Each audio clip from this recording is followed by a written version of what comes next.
Good day, everyone. It's me, V. I am here today to share with you the things that I learned from the book of Esther.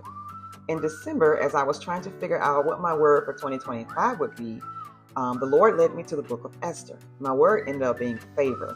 So I'm going to be favorite all year.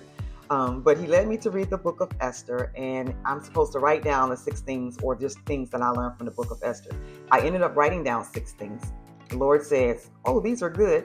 However, there's way more nuggets in there that you can relate to." So He says, go back, reread it, dig deeper, consult with me a little bit more, expound on the nuggets that you already have, and bring it back and share it with the people. So I am here today to share with you the things that I learned from Esther. For those of you wondering what my credentials are for doing this, I'm not a preacher, I'm not a teacher. However, I did use 4 commentaries, 2 Bibles, including the Hebrew Bible, the Logos software, and I spent a lot of time in prayer and meditation with God about this. So let's get into it. So this is part 1 of 3. In part 1, we'll go through chapters 1, 2, and 3. Part 2 will be chapters 4, 5, and 6. And then part 3 will be chapters 7, 8, 9, and 10. And then we'll conclude with the things that we learned from Esther. I did take plenty of notes. I'll be reading from my computer screen. I have a Bible to my left here, and I have some notes in front of me. So stay with me. The book of Esther is the 17th book of the Bible. It has 10 chapters, and the author is unknown, although I did read somewhere where it could be Mordecai. It is after Nehemiah, but before Job, and it fits between chapters 6 and 7 in the book of Ezra. It establishes the Jewish Feast of Purim, takes place between 483 and 473 BC during the Persian reign. It's over 100 years after the Babylonian exile, where not all the Jews returned to the promised land. Many decided to stay in nations around them, and they were to abide by the laws of that land. It avoids mention of religious practices other than fasting. The book of Esther is the story of the greatest threat to the survival of the Jewish people. A major theme of the book is the providence of God, and the providence is protective care of God or of nature as a spiritual power. Only 2 books in the Bible do not mention the word God explicitly. Esther's one, and the Song of Solomon is the other one.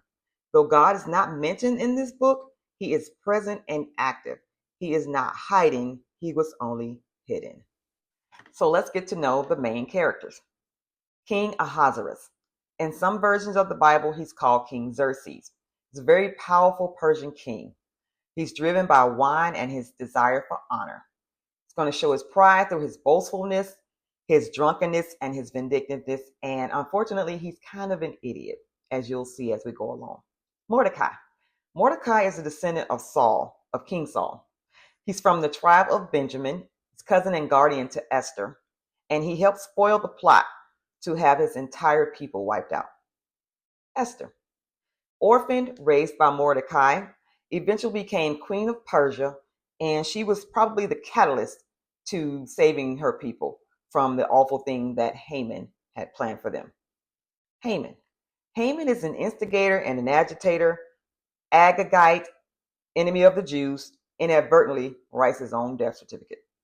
Chapter 1 opens with King Ahasuerus, the current king of Persia. He rules over 127 provinces that stretch from Ethiopia to India. He is in his 3rd year of rule, and he is ruling from the city of Susa, which is the capital city of Persia. Some versions you'll find say the word Shushan, but we'll be using the word Susa throughout this lesson. He is in his 3rd year of reign, and he's hosting a banquet for all of his officials and servants throughout the kingdom. Now, with banquets, you'll find that something either has happened or something is about to happen.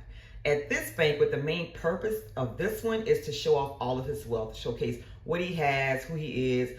He's showing out basically. And at this banquet, they're eating out of golden goblets, and none of them are the same. There's linens hung everywhere, all kinds of fancy stuff happening. So he's showing off his wealth. Another reason for this banquet that I found was that he's conferring with all of his officials about a possible invasion of Greece. His father is Darius the First, and he invaded Greece, but he lost horribly. A few years later, he died while preparing to return and get revenge. So now King Ahasuerus is compelled to go and avenge his father's death. So he's probably conferring with them about invading Greece. So 180 days of celebrating. They're rolling the officials in and out of the kingdom. So there's this law about drinking. The law is you drink as the king drinks. You don't drink more than the king. But at this occasion, the king has relaxed the rule about drinking. So every man can drink at his own will. He can drink however much he wants, when he wants. There's no rules. At banquets also, when everybody's done eating, the men and women eat together. When they're done eating, the men go into the feast of wine, and then the ladies all go into the harem to do whatever it is they do there. So we have a 6-month banquet for all of the king's officials and servants throughout the kingdom. And then after that 6 months, there's a 7-day banquet for just the citizens of Susa. So at this banquet, this is where it all kind of jumps off. Again, the men and women eat together, but the women go and do what they do, and then the men go into the feast of wine. Chapter 1, verses 10, maybe around through about 22, and we're going to talk about Vashti, Queen Vashti. So on the 7th day of this 7-day banquet, the last day, King Ahasuerus has been drinking for a long time, and he's been drinking a lot, so he's probably a little bit tipsy or a lot tipsy. So he decides that he wants to call Queen Vashti to come and parade around in front of all of the men in the court. I don't know why he sent 7, but he sent 7 eunuchs to go get her. When they went to get her and told her that she was to wear her crown and come and basically parade around in front of all the officials and men of the kingdom, she basically just said no. She upright said no. She didn't give a reason. She didn't ask questions. She said no. Now, at this point, I thought, that was very brave of her to defy the king, because you don't defy the king unless you want to die, right? So I'm thinking, well, maybe she's done this before, maybe in private. I don't know, because she was way too comfortable saying no. So at this point, he's embarrassed. He doesn't know what to do. So he asks his council of men around him. He has 7 men around him. What is the law regarding somebody that defies the king? So now he's interested in rules and regulations. Remember, he relaxed the rule for drinking, which is probably the cause of all of this drama. But now he wants to find out what the rule is for somebody who defies the king. Now remember, the king's kind of an idiot, so we're going to give him a little grace in the beginning. But he doesn't even know the laws of his own land. So he has all these people around him who are telling him, what should be done and how it should be done. So the queen said no. What should I do with her? Here we go. And it says that she was very beautiful. So, he was very proud and wanted to have her there. So what should we do with the queen? One of the men said that, well, king, one thing you got to consider is, she's done this in front of all the women in the kingdom, represented in the kingdom in the harem. If this word gets out amongst the other women in the kingdom, it's basically going to be pandemonium, and we're going to lose control of our own homes. So the first thing you should do is write a decree. He's going to write 2 decrees. He's going to write one that banishes her from his presence. And it didn't say if she was killed or anything. She just can't be in his presence. The second decree is going to be because the men in the kingdom, or at that particular banquet, in their egos, felt like if the women hear about this and this gets out among the women in the rest of the kingdom, they're going to lose control of their own homes. So this decree should say that all the men should have control of their own home. So all the men should be masters of their own home. And then they should go out and find a queen who is better than Vashti. King agrees and acts accordingly, of course. Vashti disappears from the scene. That is the last time that I found her in this book. Chapter 2 opens with verse 1 saying, after these things, when the anger of King Ahasuerus had abated, he remembered Vashti and what she had done and what had been decreed against her. Then the king's young men who attended him said, let beautiful young virgins be sought out for our king. So this is actually 4 years later. So during these 4 years, this is the time where he went off to avenge his father's death in a war against Greece, but he ended up losing. So now he's back home. He's remembered, what happened with Queen Vashti. He's lonely. He's missing her. And so now we have people suggesting to him to go out into the kingdom through all the 127 provinces to find a young woman, to replace Vashti. Now these women have to be young, they have to be virgins, and they have to be marriageable. Beautiful, and then they didn't check any background, because we know if they had, then Esther surely would not have been chosen. But they go out amongst the kingdom to look for these women, girls basically, and these girls are not volunteering. So this is not like a beauty contest where they can go and be seen and be picked. No, they're being sought. So they're out looking for young girls, beautiful young girls, virgins, right? So it's not a beauty contest. And the thing about this is, they're gonna have to sleep with the king to, to see if he's the one, if she's the one that he's gonna choose. Once they sleep with the king, they can't marry because now they belong with the king. So even if he only sleeps with them one time, he sends them away and he doesn't call for them again unless he wants them. So if he never calls for them, they never get to be with him and they never get to go off and live a life of their own. So as he's listening to these eunuchs tell him to go out into the kingdom to, find all of these young girls to bring back and basically try out to see who's going to please him. And they're going to be put in the custody of Haggai, which is one of the eunuchs in charge of the girls. And so he's going to give them beauty preparations and, get them prepared to be with the king. And then in verse 4, it says, then let the young woman who pleases the king be queen instead of Vashti. This thing pleased the king, and he did so. Of course he did. Chapter 2, verse 5 introduces us to Mordecai. Now there was a Jew in Susa, the citadel, whose name was Mordecai. Verse 7, he was bringing up Hadassah, that is Esther, the daughter of his uncle. For she had neither father nor mother. The young woman had a beautiful figure, and she was lovely to look at. And when her father and mother had died, Mordecai took her in as his own daughter. So they're in the midst of them looking for these young girls, and I'm compelled to believe that they had to conform to Persian lifestyle and to some degree for them to just choose her up with everybody else, because had they been practicing Jews, then she would certainly not have been chosen. Now, all the Jews did not return to the promised land.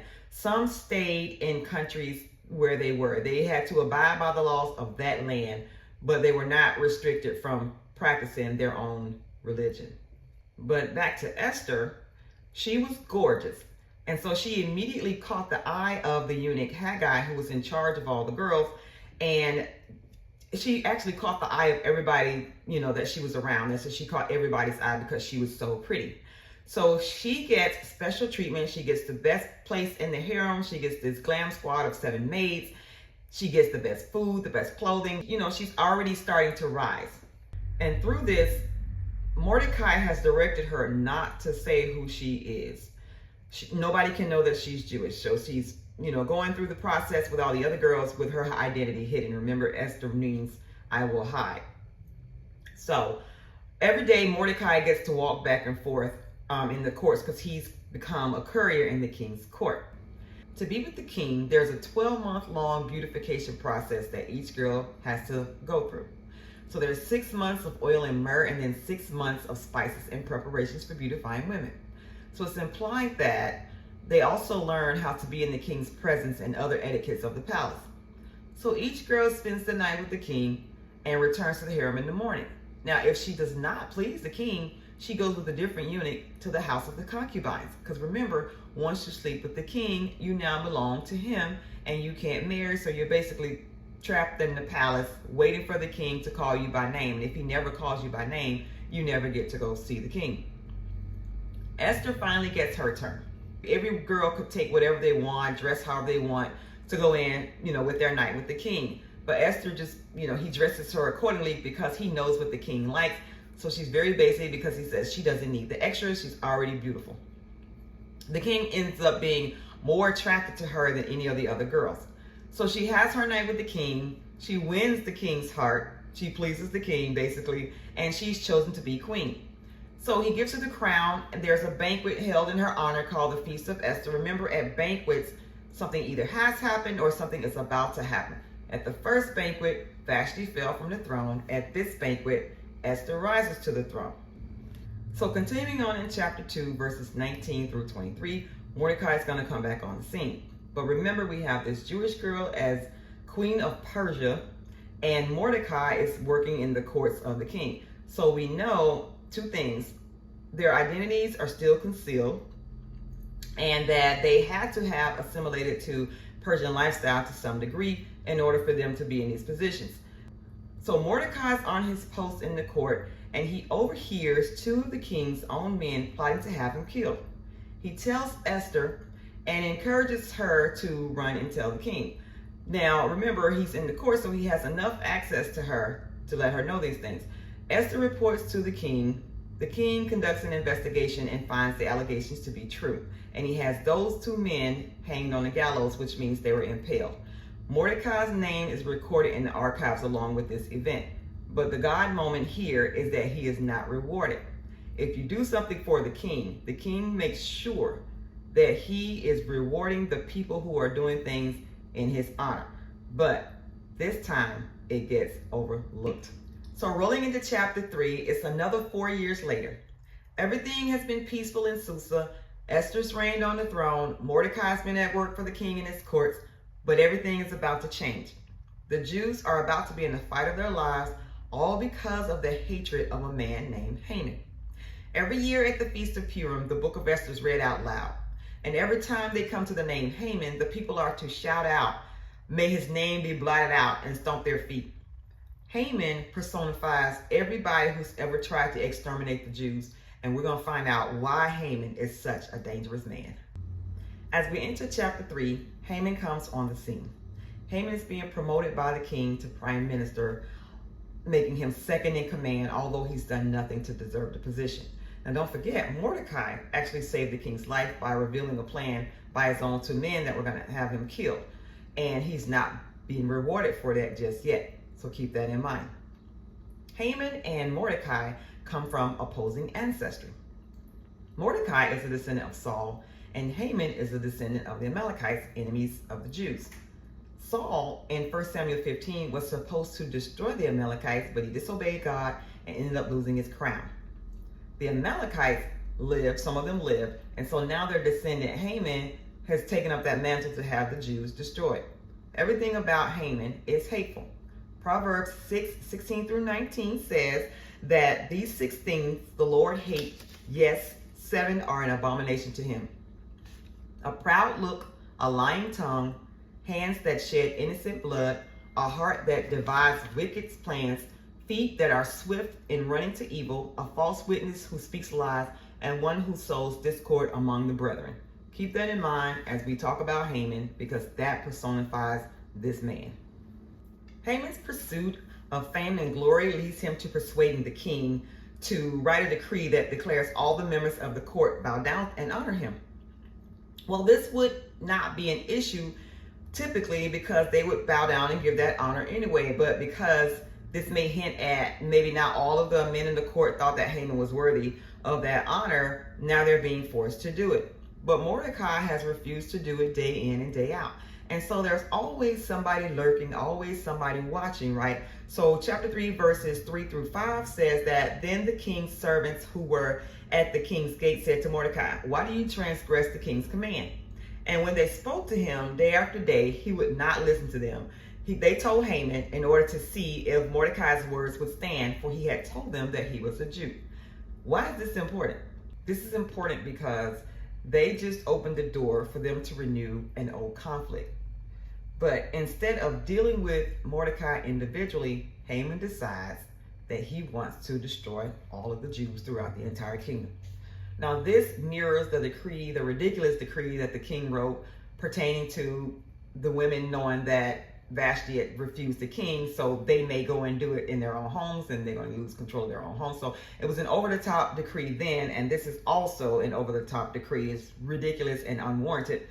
So with this though, if he exterminates the Jews, then that means the end of the Messianic promise to the world. But we know this is an absolute God moment because that did not happen. As we continue in chapter 3, we'll cover verses 7 through 15, which talks about Haman's plot against the Jews. So as we start, Haman is having astrologers cast pur, which is where the word Purim comes from, which means casting lots, which means throwing dice. And this is supposed to determine the fate, pick the right time, because he wanted his gods with him to make sure that his plan succeeded. But Proverbs 16 and 33 tells us that people throw dice to choose what is right, but it is the Lord who decides the answer. So there's an absolute God moment here because the date ends up being almost a year later. It's going to be in the month of Nisan, and it's the month of the Passover and the Exodus, on the 13th day. So it's the day before Passover. And this gives the Jews a whole year to prepare. So he has his date, but he still has one unresolved issue. How does he make this all happen? So on the same day, he goes to the king. He comes in with, he doesn't say who, he doesn't say what, he gives this vague description. So in verse 8, it reads, "Then Haman said to King Ahasuerus, there is a certain people scattered and dispersed among the peoples in all the provinces of your kingdom. Their laws are different from all other people's laws, and they do not keep the king's law. Therefore, it is not fitting for the king to let them remain." Well, Haman does three things here. He tells the truth, he tells a half-truth, and he tells an outright lie. So the truth is, Jews are scattered within the empire amongst the Persians. The half-truth is that they have their own laws. However, they also have to obey the laws of the country that they reside. The absolute lie is that they don't keep the king's law, as if there's some constant disregard for the king's law, when in fact it's just the one issue that he has with Mordecai.